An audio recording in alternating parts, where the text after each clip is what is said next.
ഒരു മാസത്തിന് ശേഷം എൻ്റെ ഫ്രണ്ടിൻ്റെ ബർത്ത്ഡേ ആഘോഷിക്കുന്നതാണ് നിങ്ങളീ കാണുന്നത്. ഒരു മാസം അത്രയും ലാഗായി പോകാനുള്ള കാരണം വെച്ചിട്ടുണ്ടെങ്കിൽ നമ്മൾ ഏത് ഗിഫ്റ്റ് വേണമെന്നുള്ളത് ഇങ്ങനെ പ്ലാൻ ചെയ്ത് അതിങ്ങനെ മാറി മാറി പോകുന്നുണ്ടായിരുന്നു. അതുപോലെ തന്നെ പോസ്റ്റിംഗ് ഒക്കെ ആയതുകൊണ്ട് തന്നെ നമുക്ക് ഒട്ടും ടൈം ഉണ്ടായിരുന്നില്ല. പിന്നെ ഇപ്പം ഞാൻ വരുന്ന സമയത്ത് അവൾ വരത്തില്ല. അങ്ങനെ കുറേ കാര്യങ്ങളായതുകൊണ്ട് തന്നെ നമുക്ക് കുറേ ഡേയ്സ് ഇങ്ങനെ മാറി മാറിപ്പോയി. അങ്ങനെ ഏകദേശം ഒരു 1 മന്ത് ആവാറായിട്ടുണ്ട് എന്ന് തോന്നുന്നു. അപ്പോൾ അപ്പോഴാണ് നമ്മൾ സെലിബ്രേറ്റ് ചെയ്യുന്നത്.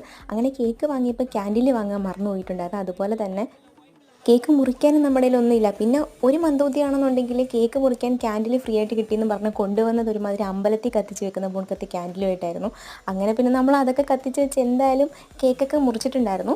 അങ്ങനെ കേക്ക് കട്ട് ചെയ്തതിന് ശേഷം നമ്മൾ ഗിഫ്റ്റ് കൊടുത്തു. ഗിഫ്റ്റ് ഒരു ഫ്രെയിമാണ് നമ്മൾ കൊടുത്തിട്ടുണ്ടായത്. നമ്മുടെ 3 പേരുടെ ഫോട്ടോസൊക്കെ വെച്ചിട്ടൊരു ചെറിയ ഫ്രെയിമായിരുന്നു കൊടുത്തിട്ടുണ്ട്. അപ്പോൾ അതിൻ്റെ അൺബോക്സിങ്ങാണ് നിങ്ങളീ കാണുന്നത്. അപ്പം അത്രേ ഉള്ളൂ വീഡിയോ. നിങ്ങൾക്ക് ഇഷ്ടപ്പെട്ടിട്ടുണ്ടെങ്കിൽ ലൈക്ക് ചെയ്യാനും ഷെയർ ചെയ്യാനും സബ്സ്ക്രൈബ് ചെയ്യാനും മറക്കരുത്. അപ്പോൾ അത്രേ ഉള്ളൂ. Okay, by.